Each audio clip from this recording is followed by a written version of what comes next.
Hello friends, ഇന്ന് നമുക്ക് pineapple പുളിശ്ശേരി പെട്ടെന്ന് എങ്ങനെ തയ്യാറാക്കാമെന്ന് നോക്കിയാലോ. അതിന് നമുക്ക് ആദ്യം പൈനാപ്പിൾ തൊലിയെല്ലാം കളഞ്ഞ് നല്ലതുപോലെ കട്ട് ചെയ്ത് ക്ലീനാക്കി എടുക്കാം. ഞാനിപ്പം പകുതി എടുക്കുന്നുള്ളൂ. നമുക്ക് എന്നിട്ട് നല്ലതുപോലെ ക്ലീനാക്കി എടുത്തതിന് ശേഷം ചെറുതായിട്ട് കട്ട് ചെയ്തെടുക്കാം.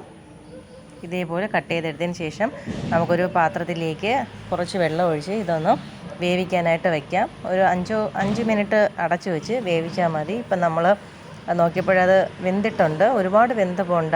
ഇനി നമുക്കത് ഫ്ലെയിം ഓഫാക്കി അടച്ച് വയ്ക്കാം. വെന്തിട്ടുണ്ടത്. ഇനി നമുക്ക് അരപ്പ് തയ്യാറാക്കാം. അരമുറി തേങ്ങയാണ് എടുത്തിട്ടുള്ളത്. തിരികിയത് നമുക്ക് മിക്സിയിലേക്ക് ചേർത്ത് കൊടുക്കാം. ഇനി നമുക്ക് വേണ്ടത് തൈരാണ്. ഇനി നമുക്ക് 2 കൊച്ചുള്ളി ആണ് വേണ്ടത്. പിന്നെ എരിവിനാവശ്യമായ പച്ചമുളക്, ഇപ്പം ഞാൻ ഒരു പച്ചമുളക് മാത്രമേ ചേർക്കുന്നുള്ളൂ. ജീരകം, ഇതെല്ലാം കൂടി ചേർത്ത് നന്നായിട്ട് പേസ്റ്റ് പരുവത്തിലേക്ക് അരച്ചെടുക്കുക. അതിനുശേഷം നമുക്കൊരു പാൻ അടുപ്പിലേക്ക് വെച്ച് താളിക്കാനായിട്ട് ചെറിയ ഉള്ളി ചെറുതായിട്ട് അരിഞ്ഞത് നമുക്കിതിലേക്ക് ചേർത്ത് കൊടുക്കാം. ഇതൊന്ന് റോസ്റ്റായി വരുന്ന സമയത്ത് നമുക്കിതിലേക്ക് 2 വറ്റൽമുളക് ചേർത്ത് കൊടുക്കാം. ഇനി നമുക്കിതിലേക്ക് ഒരു സ്പൂണിൻ്റെ ആവശ്യത്തിന് കടുക് ചേർത്ത് കൊടുക്കാം. കടുക് പൊട്ടി വരുന്ന സമയത്ത് നമുക്കിതിലേക്ക് കറിവേപ്പില കൂടി ചേർത്ത് കൊടുക്കാം. ഇനി നമുക്ക് അരച്ച് വെച്ചിരിക്കുന്ന അരപ്പ് ഇതിലേക്ക് ചേർത്ത് ഒന്ന് ഇളക്കിയതിന് ശേഷം നമ്മൾ നേരത്തെ വേവിച്ച് മാറ്റി വെച്ചിരിക്കുന്ന പൈനാപ്പിൾ ഇതിലേക്ക് ആഡ് ചെയ്ത് കൊടുക്കാം.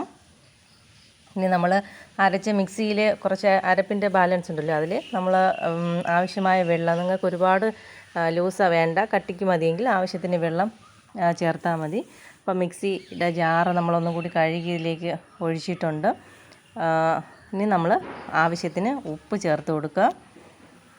നമ്മുടെ പൈനാപ്പിളിന് മധുരം കുറവാണെങ്കിൽ നമ്മൾ കുറച്ച് പഞ്ചസാര ചേർക്കുന്നത് പുളിശ്ശേരിക്ക് ടേസ്റ്റ് കൂടും. ഇപ്പം നമ്മുടെ രുചികരമായ പൈനാപ്പിൾ പുളിശ്ശേരി റെഡി ആയിട്ടുണ്ട്. ബൈ.